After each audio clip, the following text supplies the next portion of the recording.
All right, good morning, everybody. I'm Councillor Paul Heinrich. I'm chairing the meeting of this Development Committee of Norfolk District Council on 6th of February 2025.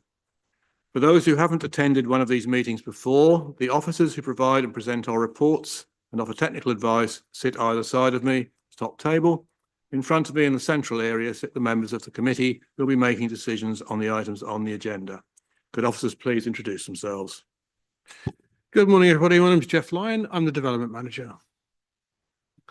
Good morning, everyone. My name is Russell Stock. I'm the Planning Officer presenting the two cases today. Good morning. I'm Linda Wilson with Democratic Services. Good morning. I'm Fiona Cruxon, Solicitor to the Council. Good morning. I'm Nikki Debbage. I'm the Housing Strategy Manager. Good morning. Anna Clark, Community Housing Enabler. Thank you. I'd like to welcome all members of the public in attendance and those who are viewing this meeting remotely. If you have been registered to speak, I will call you to the front to the end of this bench when it is your turn. Before we start the formal business, the usual notices. Regarding the fire alarm, we're not expecting a drill today, so if the alarm does sound, it is likely to be for real. We treat it as such. Please follow officers to the marked exits and proceed to the car park or to the flagpole side of the building. Do not use the lift, of course. And could I ask that mobile phones are switched off or to silent, please?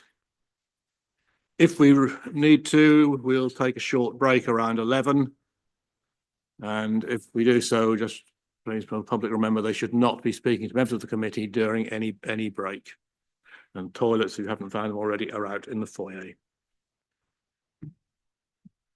Apologies for absence. I have apologies from Councillor MacDonald and Councillor Holliday. Thank you. Substitutes? We have Councillor Bayes. Thank you. As far as item 4 is concerned, the minutes of the last meeting, which was only 2 weeks ago, they will be presented at the next meeting in March. I have no items of urgent business. Officers? Okay. Business will be as per the order on your papers. Could I have any declarations of interest, please? Yes, Councillor Mancini-Boyle. Thank you, Mr. Chairman. Yeah, little snoring, PF 241634. I've previously worked for this Broadland Housing. Thank you. Any other declarations? Thank you. In which case we move directly to the first substantive item, agenda item 8, little snoring, PF/24/1634. The Stock, would you care to present? Yeah, good morning, everyone. Thank you, Chairman. So this application, as set out page 7 of your agenda, seeks planning permission for 10 affordable dwellings cross-subsidised by 9 market dwellings as a part of a rural exception scheme in Little Snoring. So I'll go through some of the key points that have come up through the application as we go through the slides. So the principle of development has been found to be acceptable in line with policy HO3, which is our rural exception policy. And we've had a viability report submitted by the applicant and independently considered by a sort of consultant on our behalf, which confirmed that 9 is the minimum number of market dwellings required to support the delivery of the 10 affordable homes. And that's set out on pages 14 to 15 of your agenda. Conflict with policy HO1 has arisen in relation to the market homes. That policy seeks to provide a mix of dwelling sizes in terms of number of bedrooms, and similar to the application that was before members last month, the proposals seek to provide 3-bed market homes. And that conflict with the policy is weighed within the wider planning balance at the end of the report. In relation to public open space, these details are set out on pages 20 and 21 of the report. The proposals include 3,470 metres squared of on-site open space, and following the viability report, where it was found not to be viable to provide all of the required off-site open space contributions, the applicant has proposed to provide £9,004 towards the Little Snoring recreation ground and improvements that can be made there to the facilities. In relation to highways, there's been no objection from the Highway Authority, finding the access and trip generation to be acceptable. Conflict with policy CT6 has arisen in relation to the lack of cycle storage parking. Again, that policy conflict is weighed within the wider planning balance at the end. The site is susceptible to surface water flooding, and that's been sort of one of the key considerations during the course of the application. Those details are set out on pages 27 and 28 of the report, and there's been no objection sort of after amendments and additional information being submitted from the LFA, who have considered that the proposed flood mitigation works and drainage strategy is now acceptable.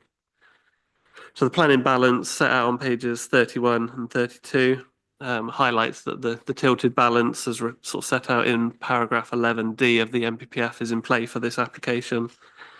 And the conflicts highlighted, namely with HO1 CT2 and CT6, would not significantly and demonstrably outweigh the benefits of the development. The pre-commencement conditions have been agreed, and there's been minor condition amendments to those conditions set out within the agenda following discussions with the applicants. The legal agreement has been progressed to a fairly advanced stage, and the details of all of the requirements that would be secured through the legal agreement are set out in the recommendation.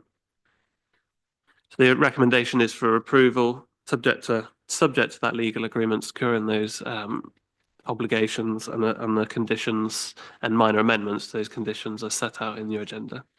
Thank you. Thank you. I have no parish council speaker. I have no objecting speaker. I have two supporting speakers. Mr. Mumford Smith, do you care to come to the front, please? Okay, that's fine. That's Sylvie Sadler. You can come to the end, please.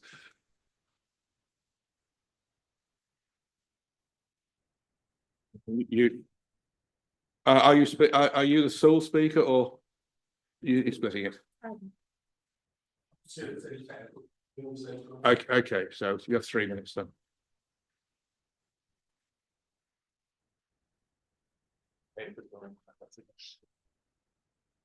Hi, I'm Sophie Sadler, Development Manager for Broadland Housing. I've worked for Broadland for 17 years and 14 of those within the development team.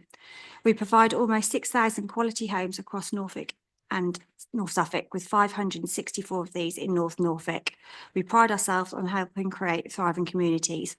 At Little Snoring, we propose to deliver 19 homes, 8 affordable rent and 2 shared ownership to meet the local housing need, cross-subsidised by 9 market sale homes. Exception housing schemes tend to be located on the edge of settlements. We were initially introduced to a site on the south of the village. However, the parish council were concerned residents would need to cross the busy A148 Holt Road. So Broadland Housing made a call for sites, and this was the most suitable, located relatively central to the village. Committee members will be familiar with how holiday and second homes have increased the property prices in the area, making it difficult for local households to find affordable places to live. Holiday and second homes can often sit empty for much of the year, reducing the community's vibrancy. This planning application proposes high quality new homes to allow local people to remain in the parish and adjoining parishes. When residents stay in the area, they build strong relationships with their neighbours and take pride in the community, making the village a better place for everyone. The affordable homes will be for local people who are already using the local services, and so not to impact the current demand on, for example, the GP surgery. The market sale housing will attract families to support the school and key workers essential for the local economy. During peak hours, the proposed development will only generate around 1 extra vehicle journey every 6 minutes, and local knowledge suggests the majority of these trips will be to and from the A148 Holt Road to the south rather than through the village. Developing family housing close to Little Snoring Primary School will likely reduce the number of car journeys of pupils commuting in and parking along the Kettlestone Road. We've consulted with UK Power Networks to divert the existing overhead power cable that crosses the site to below the new access road. Anglian Water has also confirmed the local treatment works has capacity for the new dwellings. In addition to housing, environmental concerns must be addressed and habitat loss is being re-provided nearby with 10% gain. There is no street lighting. External light fittings to the properties have been specified to direct the light downwards, limiting light pollution and allowing the residents to enjoy the night sky. Renewable energy generated by solar panels and air source heat pumps will manage carbon emissions and the residents' utility bills. In conclusion, the proposed development will help retain and attract people to the community, support the school, the local economy, and deliver a range of environmental benefits. Thank you for your time. Thank you. We now move to the local member, Councillor Fitzpatrick. Yeah, thank you, Chairman. Thank you, members. I don't often call things to committee, but in this case, I felt obliged to do because of the number of representations made to me.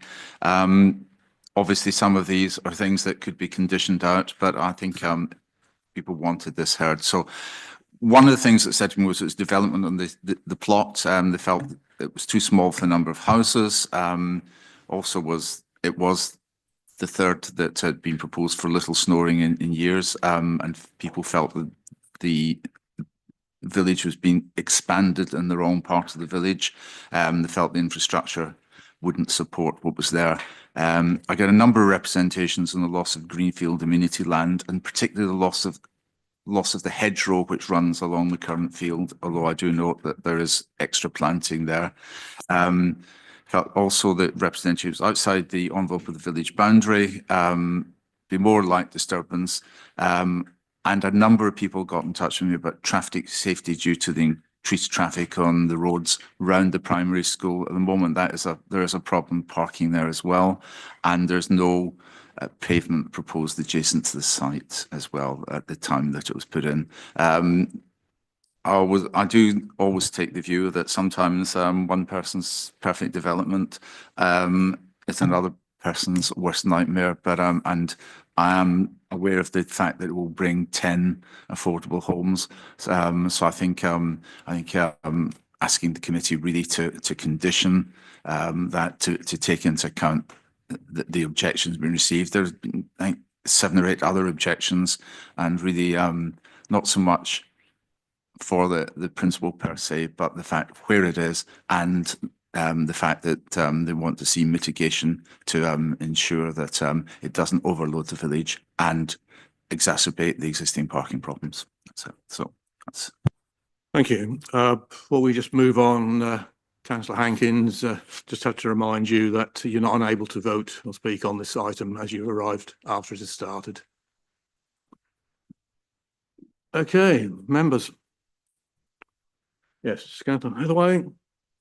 Yeah, is it possible on the map to show the location of the site relative to where the school is, please? Point to it with your finger.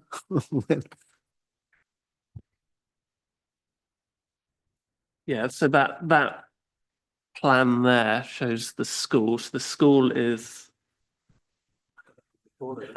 not to the west. It's the building to the west, southwest of the site. There is the school. Thank you. Councillor Mazzini-Ball. Thank you, Mr. Chairman.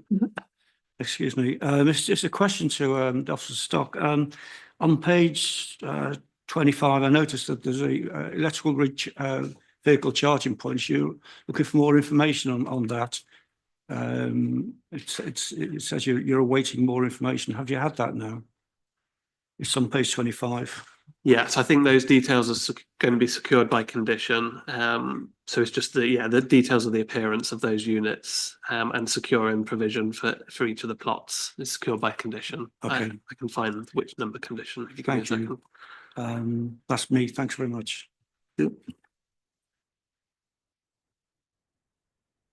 Yes, Councillor Tory.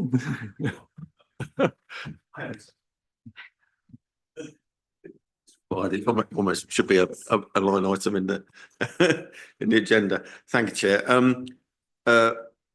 Firstly, yeah, thank you for reports and for the presentations. And Councillor Fitzpatrick actually for bringing something here that's a balanced opinion that he's brought from his community, and I'm grateful for that to come to this committee. So in response to that, and I know that's in the report, but I think it'd be good to put it in the public space. The things that we've put in place in response to the items raised by the local member, which were originally raised by residents in their objections. And I know some of those have been addressed. I think it would be good just to put that in the public arena so that we can show that that has been done. So where we've looked at the complaints that have been raised, what has been done, because you've moved on and already mitigated some of that in the application by adjustments made to it. Yeah, so some of the comments raised could have been addressed, and some of them have been through sort of changes and amendments through the scheme. Some of them are sort of related to the principle, which you couldn't be addressed. But yes, where they can be, the applicant has taken on board comments raised by officers. Which I acknowledge that the board and housing normally do. They work well with communities, but I think we needed to make that point that we have listened to those representations before you've come to your conclusion. The one bit, so yeah, I mean things like the school, and it's already a problem, and that kind of needs addressing irrespective of whether this goes ahead, and that's something I've voiced in this committee before. But on balance, Mr. Chairman, having looked through it, I'm happy to propose the acceptance of the recommendation. Thank you. Thank you, councillor Torrey. Noted as proposer. Councillor Barley. Thank you, Mr. Chairman. Firstly, I'd just like to give my thanks to the officers' report this morning and all the hard work which has gone into this application so far. It's really good to have the debate this morning. I think it is quite a finely balanced argument, and it's important that we discuss this at committee. I am encouraged by what I see in the report. We do need a range of housing options across this district. We do need market dwellings, but we desperately need affordable housing, and this application certainly caters to both aspects.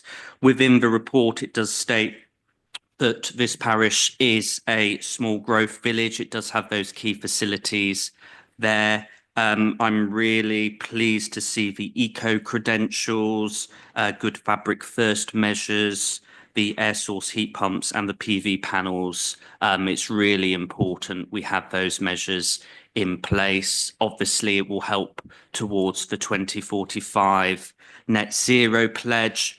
But of course, in practice, it will ensure that these tenants save on their energy bills as well.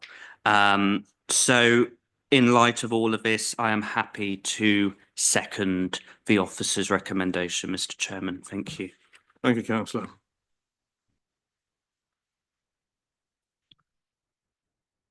Martin. Okay, thank you, councillor Beattie. Councillor Brown. Thank you, Mr. Chairman. Good morning, everybody. There's always understandable nervousness when there's new development within a village of this size, so I completely understand the concerns of local residents. I acknowledge generosity of the member, Councillor Fitzpatrick, that perhaps the principle is not so much in doubt, more the conditioning here, and I'm very pleased to see an extensive list of conditions attached to the report, and thank the officer for that and also for the rest of his report. We are well aware that there is a lack of affordable housing in the district. The housing delivery team have carefully set out the proof in the report that there is local need for affordable housing.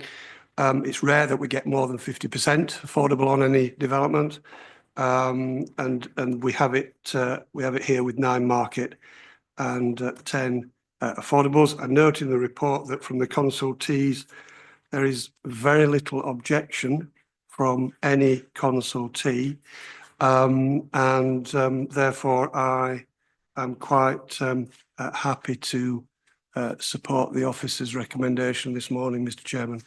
Thank you. Councillor Mancini, boy, another question. Thank you. I'll have another go. as you know, I'm a massive fan of passive housing, and I would like to see in future that all affordable housing is passive. I'm sorry, I'm a broken record on that, but also I think I've noticed, which I've never really picked up before, this has nothing to do with the application. It's actually when I look through our reports, I never seem to come across the internet connection capacity of the areas. Is that something? It's just an information thing, really, because I can imagine people renting these houses, running in, trying to get a signal, you know, and I've got a text. I'm sorry for the Love Island note there, but it's never in the report. Is this something that could go in the report? Yeah, thank you, councillor. So at the moment, we don't have any current policies that cover internet, but I know in the emerging local plan that is something that's going to be taken forward into it. I think it's to do with provision of fibre to properties. Thank you. I think we'd all agree on the need to move towards passive house standards. It really ought to be the default position for all new development in the country. But we'll wait and see what government says on that one. Anybody else wish to speak? In which case, could we have the recommendation up on screen, please? So the recommendation is for approval, subject to S106 and a considerable list of conditions, proposed by Councillor J. Toy, seconded by Councillor Varley. Can we take a vote, please? So Councillor Beattie, For. Councillor Brown, For. Councillor Fisher. Oh. Councillor Fitch-Tillett. Oh. Councillor Heinrich. For. Councillor Mancini-Boyle. For. Councillor Netherway. Councillor J. Toy. For. Councillor K. Toy. For. Councillor Varley. Councillor Vickers. For. And Councillor Bayes. Thank you. So that is unanimous.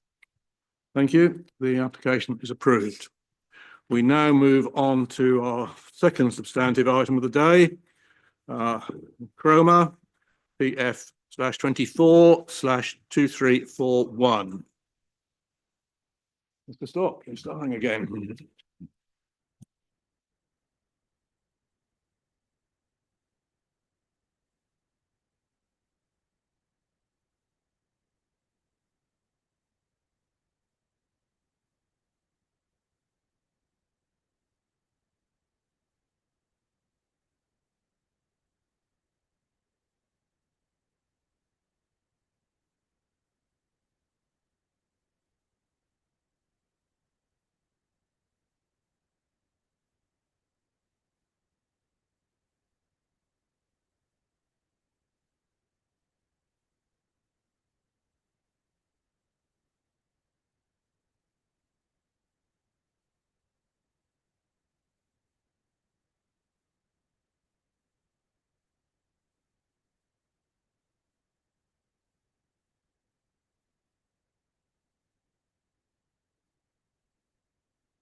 Microphone on.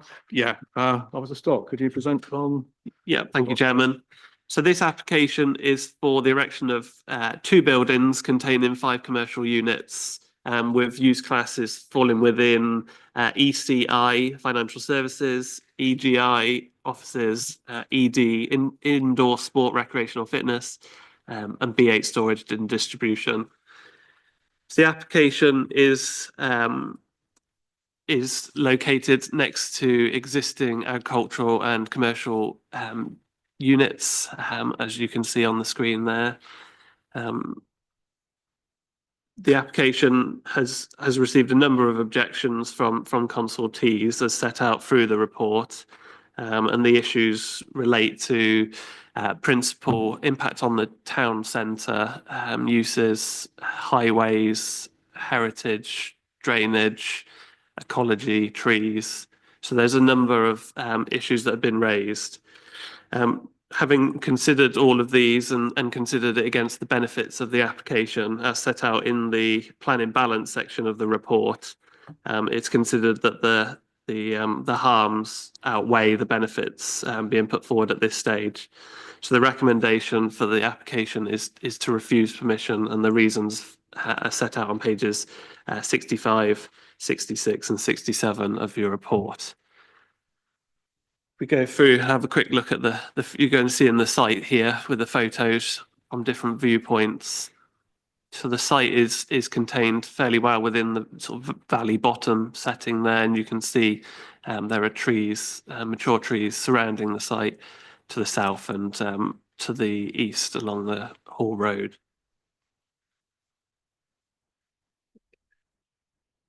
So the site itself currently is sort of ad hoc agricultural storage. You can see some of the photos here. You can see what's being stored. There's an existing track that runs through to the concert field, and that the proposal would seek to relocate that and redivert it down towards the site's entrance to allow the provision of the buildings. And you can see that's the agricultural building there in the background with the commercial units sort of located beyond that. There's the proposed site plan. So as I mentioned, it's 2 buildings with a sizable area of hard standing for parking and turning, and the indicative landscape in there shown with the trees being planted. And you can see that rediverted access route there through to the concert field. So just to note that the South Lodge, as you can see in that map there, that is a Grade 2 listed building, and that's sort of set out in the report in terms of the harm to that listed building. Elevations and floor plans there of the commercial units. The site section showing the 2 proposed buildings in the context of the existing agricultural building. The land does slope slightly down towards Hall Road. That plan there shows you the site in the context of where it's located in terms of the rest of Cromer and the settlement boundary of Cromer, as well as the town centre, and that relates to the sort of the impacts on the town centre as set out in the report. And the other map there shows the flooding, potential flooding issues there as the surface water flood areas cover parts of the site.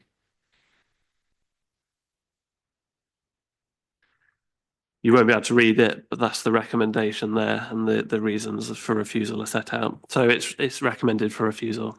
Any questions? Thank you. Thank you. We now move to speakers. I have one town council speaker, David Roberts. Here comes the microphone, please.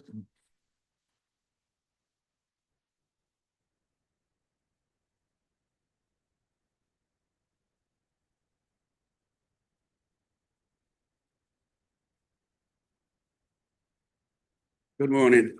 I'm Councillor Roberts of Cromer Town Council. I sit on the planning committee, and just 1 or 2 things that I'd like to go through.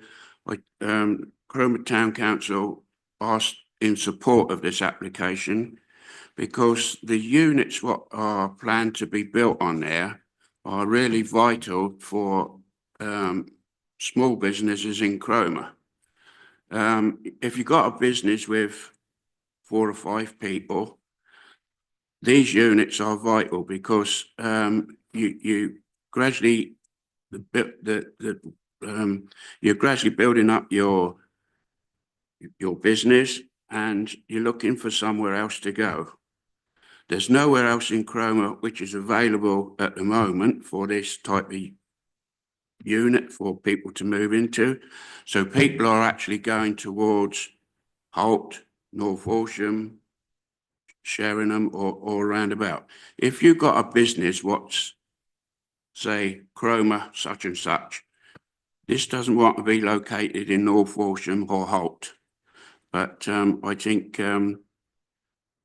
this is a vital thing for Cromer, and the Town Council do support this. Thank you. Thank you. I have no objecting speaker, no supporting speaker. Local member, are you both wishing to speak? Do you wish to go first, councillor Boyle? Thank you. Councillor Jill Boyle, member for Cromer Ward. I do believe that this development falls within the policy framework of Policy EC3, as this site has been used for a mix of agricultural and business uses and units since 2003. In my view, the weight of balance falls to the use of this land as an extension of the existing business of letting units to support the maintenance of a historic building. This project, in my view, would benefit local business community as there are insufficient industrial units available locally. From my knowledge of the town, I believe this development is in accordance with Policy EC5, as suitable locations within the town centre would not be able to house such businesses. Indeed, the local businesses who would be located in the units already provide vital support to the town businesses. And so a balance of positive retail impact is more the likely outcome here. The tenants who are seeking to be housed in the units are likely to be existing local businesses who need to find new premises. Without that, they will head out of town and we will lose that help that we would get from them. They are already frequenting the roads in and out of Cromer, so the impact to traffic would be minimal. They aren't businesses who have a constant flow of traffic, so there wouldn't be many large supply vehicles coming in and out on a regular basis.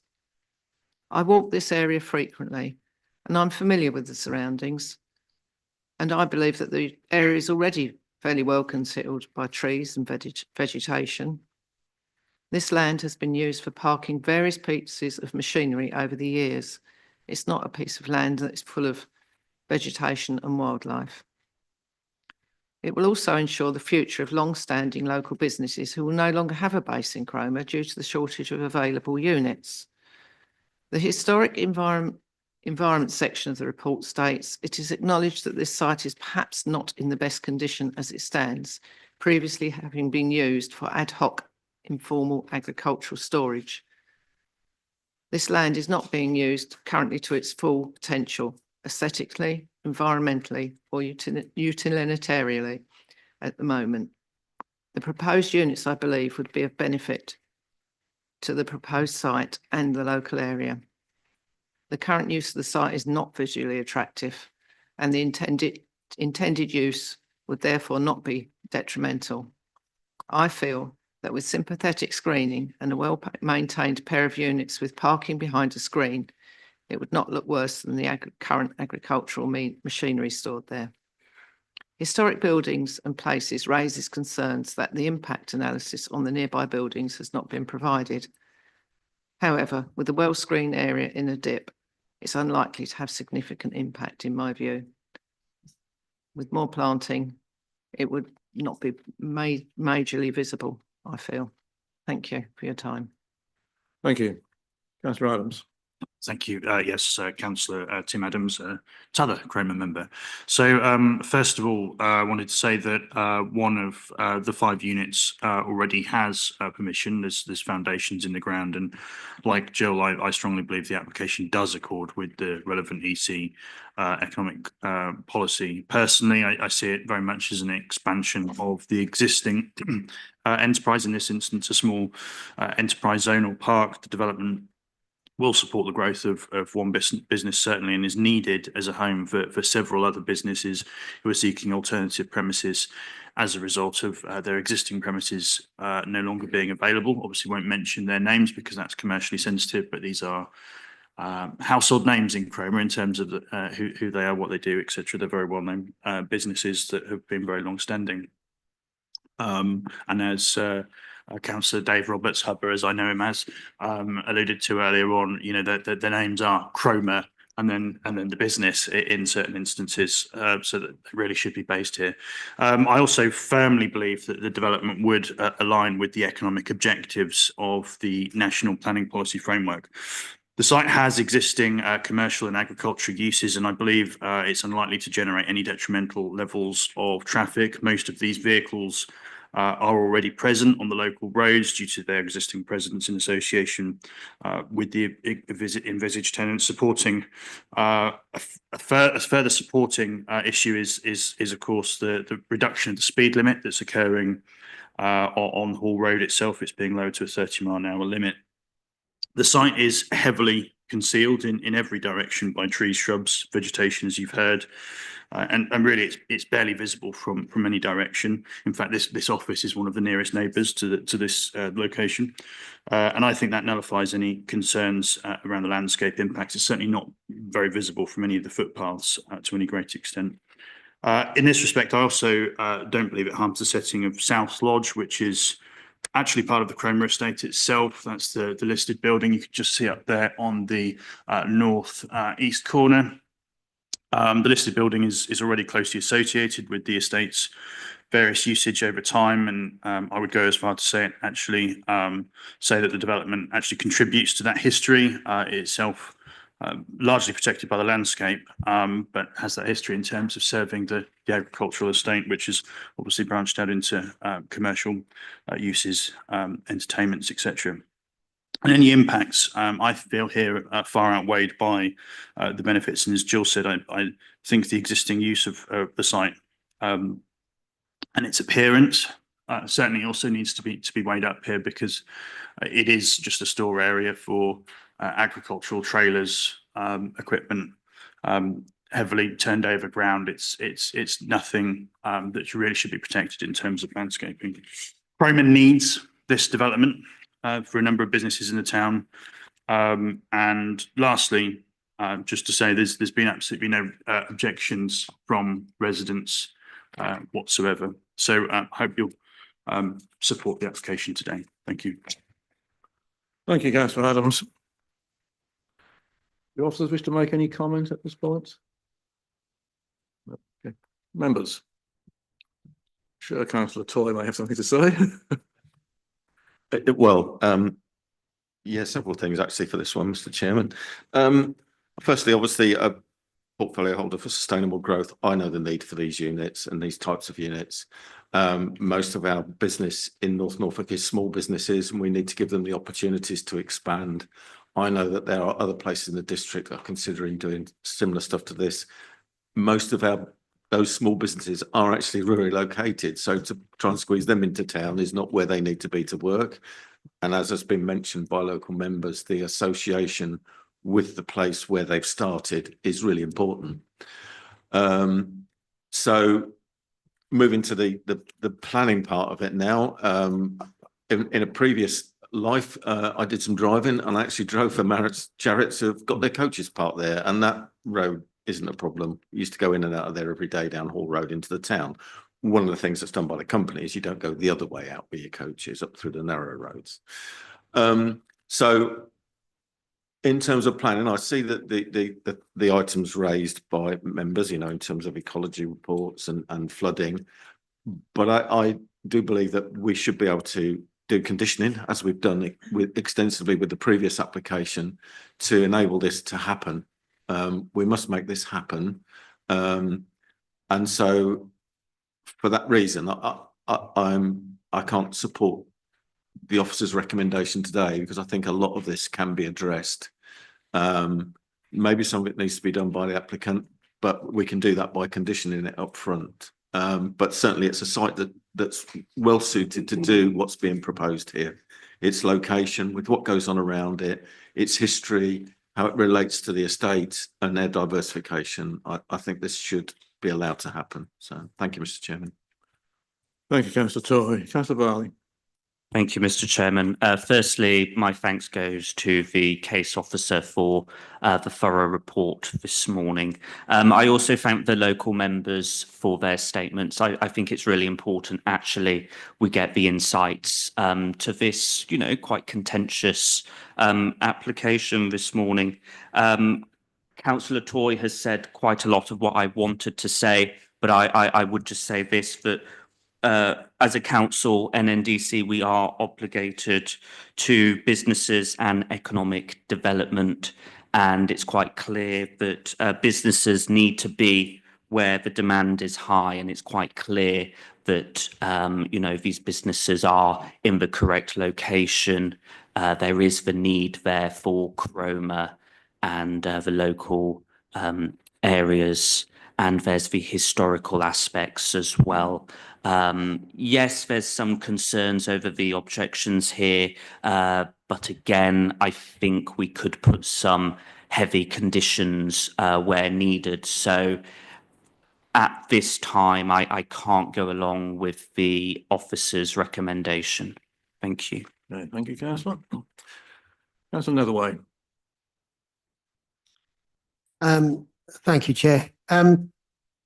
I absolutely support my colleague Councillor Varley's comments regarding the officer. Thank you very much. An excellent report. I am also in the same camp. I can't agree with it. And the reason for that is over the last few meetings, we have agreed to use instructions to ensure that mitigated circumstances are taken into account. We've been doing it more and more. And what that allows us to do is to take a more positive view. This is only 2 units, I believe. That's going to give another 6 to 8 jobs to local people that perhaps don't have them. And there are already 2 units there. So it's just an extension of what's already there. So I feel as long as we can condition those things which we are concerned about, particularly the drainage, I'm afraid I can't go with the officer's recommendation.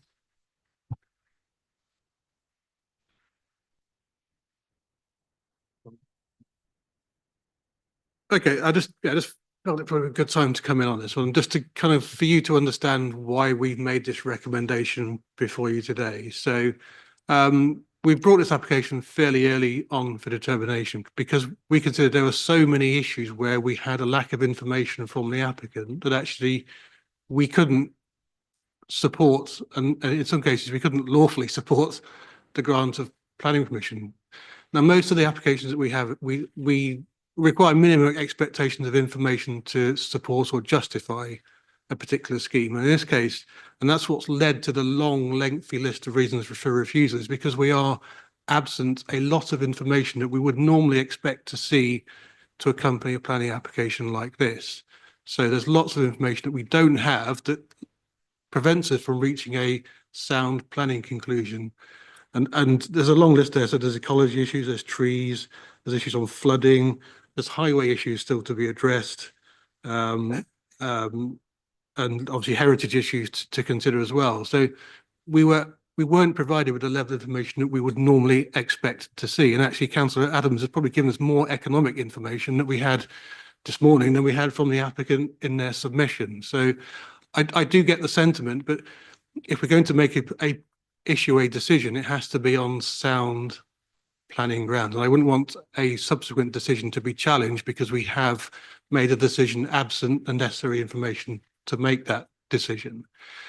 Now, if there is a need, and I'm not denying there's a need for units in Cromer, then we need to have that discussion about where is the best location for these units, because it might not actually be on this site. There might be another site that's in the development boundary or closer to the development boundary, because this site is in the undeveloped coast. So we have to justify why development takes place in the undeveloped coast. Now, a couple have mentioned that this should be considered as an extension to the existing development on the site.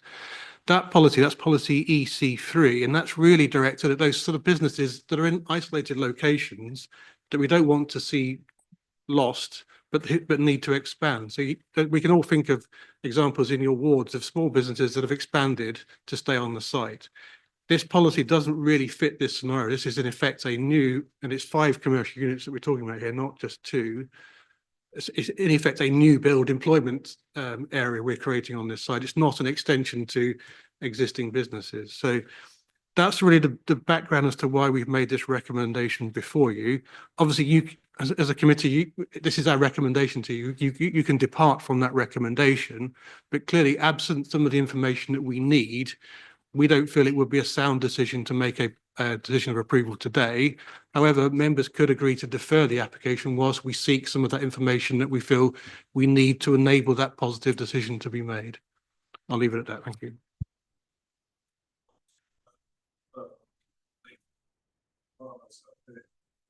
that we need to vote down recommendation and then put in another recommendation for. You need to think about that. I think Councillor Brown. Yes, thank you, Mr. Chairman. We are legally required as a committee to decide applications in accordance with planning policy, unless there are material considerations that dictate otherwise. And it's those material considerations that I think we're unable to determine this morning for the reasons given by the officer just now. I think it's almost the integrity of the decision. Park whether the decision is for refusal or approval to one side. We are duty bound as a committee to ensure that we have all the relevant information in front of us before we make a decision. And I don't think we have that this morning in front of us. So I would be very happy to recommend refusal and therefore support the officer's recommendation, but with the caveat that we defer to another meeting so that we have the lacking information on ecology, biodiversity net gain, and the very important to satisfy policy EC3, the sequential test to establish that there is a need in this precise location as opposed to an overall need in the town. I've absolutely no doubt, and I'm very sympathetic to both local members who have spoken this morning in that regard, but we do have to be careful in making decisions when we don't have all the information that we would normally have in front of us. I just want to clarify something. On page 45, under the heading relevant planning history, there's a reference to a planning application back in 2003 for change of use from agricultural to industrial use, erection of industrial units and agricultural building approved on the 26th of January 2004. Can I just clarify what the relationship of that planning permission is to the application in front of us today, because and also the relationship of the Section 106 agreement referred to in the note below, because if that was a specific enabling application, then that would be a material consideration in itself, unique to that part of this site, and doesn't necessarily mean that you can borrow the premise on which that was granted and apply it to the site that we're looking at today, even though it may well be adjacent or partially integrated with the site that's already received permission over 20 years ago. So if I can just get some clarity on that, but to restate that I would propose a deferral in the end this morning. When we get to it. Yeah, when we get to it, yeah. Thank you, Mr. Chairman. And I'm here to respond to. Yeah, I can explain a bit about that one. So yeah, it's that permission was for a lot of what you now see on site in terms of the buildings, the agricultural building and the industrial units. So because similar reasons, it was contrary to policy at the time for the introduction of those commercial buildings in the countryside where it's located. The applicant proposed an additional benefit in terms of the financial contributions towards the main hall. So that was a material consideration in that case, which justified the departure from policy. And that's why that permission, as far as I can tell, was granted on that basis. And we don't have that situation today. It's not in the enabling category. This is a standalone in that respect. No, this application is as presented, that hasn't been put forward. Yeah, thank you. Thank you. Just to add to that, I mean, you've jogged my memory, actually. I need to get the Section 106 officer just to check to make sure that unilateral undertaking has been fulfilled. Because from the top of my head, I don't know whether that actually has or not. So yeah, so we'll take away just to make sure that has delivered what we expect to see. Because if it's enabling development, then we need to make sure the enabling part of it is realised. Okay, thank you. Yeah, no, thank you, Mr. Chairman. I think, what we've spoken about here and potential to move into deferment was kind of alluded to in what I said, and maybe the applicant needs to do some stuff as well as potentially conditioning. So I'm happy to stick with my position to refuse the recommendation at the moment and so that we can move on. Thank you. Okay. Coming from? Thank you, Mr. Chairman. I have to be perfectly honest, when I looked at this application, I was quite surprised. If you look at page 66, I know we've mentioned this, appendix 3, 5, 6, 7 and 10. The first line is insufficient information has been provided. Now, my thoughts on planning applications is your decision is based on the information in front of you. Now, to me, if I haven't got the information in front of me, then how can I vote on something? So I was going to actually agree with deferral, because give the application a chance to answer the questions that are asked of him, and then see how I get on with that. And I do agree that there is a need for industrial units. However, I'm not happy with this one at all, because it seems like the applicant hasn't really bothered, Thank you. Could I just ask whether there are alternative industrial development sites in Cromer? I'm only familiar with. Not currently. No, they all currently are. Not currently. That's what I'd assumed.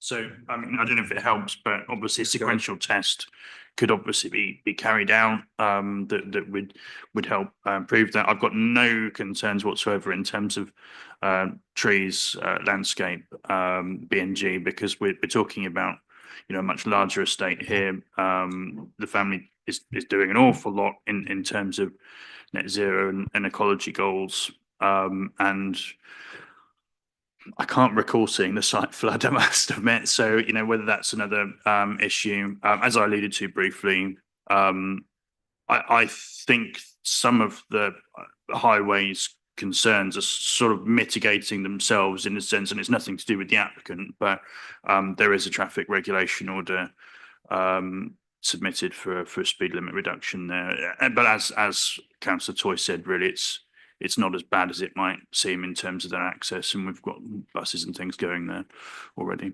Thank you. Okay, could I just ask for legal confirmation the process would be for me to propose and second from the chair, so we can get this out of the way and then come back for the. Yes. I think somebody suggested a proposal for a deferral. Did we have a seconder on that? Yeah, we'll get that. So, okay. Okay, just want to be sure we're on correct procedures. We don't get this sort of thing that often. Okay, to get this out of the way, the recommendation in front of you is for refusal. I will propose and second from the chair that recommendation. You, of course, may vote as you wish at that point. So if we can go to the vote, please. So starting with Councillor Beattie, Against. Councillor Brown, For. Councillor Hankins, Yes, you can vote, Mike. You've been here for this one. Councillor Heinrich, For. Councillor Mancini Boyle, For. Councillor Netherway, Councillor J Toy, Against. I'm just wondering whether people are voting the way they intended.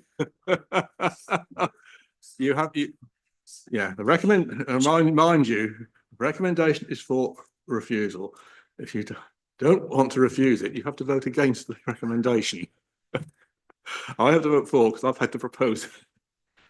Could I just ask, Chairman, there's a feeling in support of deferral so that we have more information. Can we have some direction how we should vote so that it can be then a proposal for deferral? Certainly, we have to refuse the officer recommendation, and then I must take a recommendation for deferral on appropriate ground, which is basically all the missing information.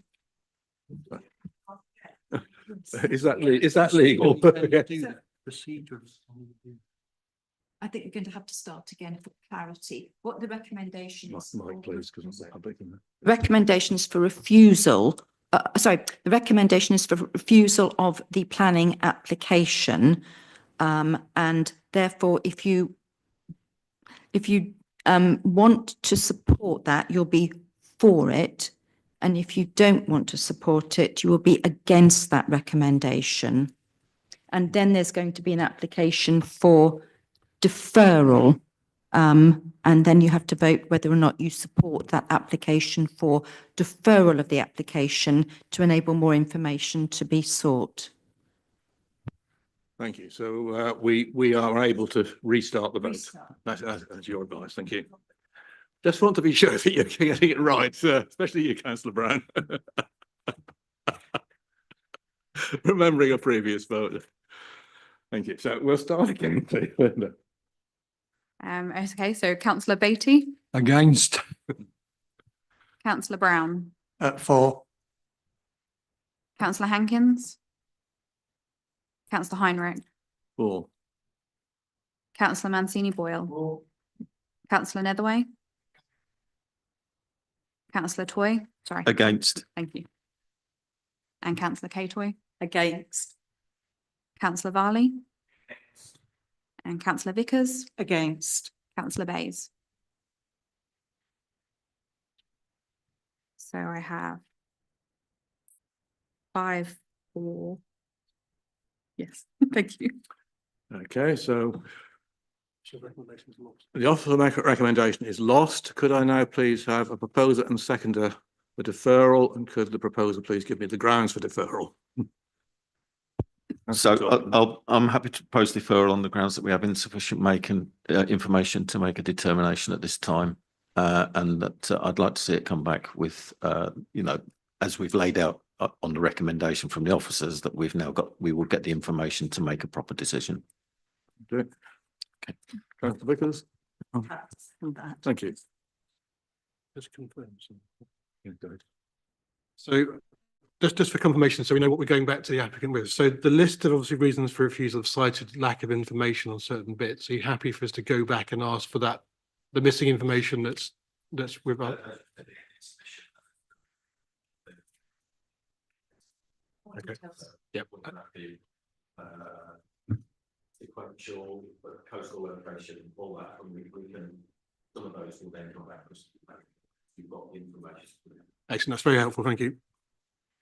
Okay, so we have a proposal now to defer consideration pending submission of all the missing information as listed Master Stock, proposed by Councillor John Toy, seconded by Councillor Vickers.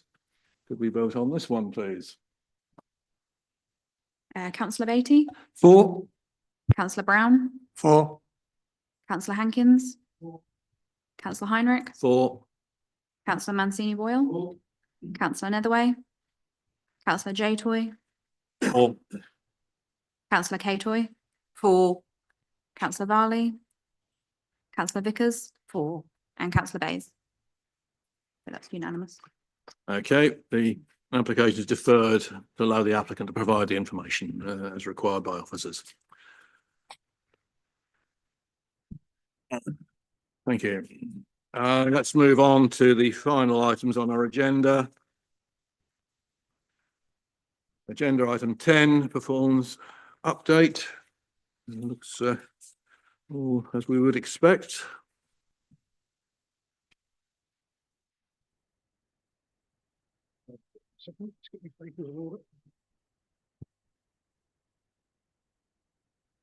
Okay, so yeah, page 69, item 10. So just reporting the performance for December 2024.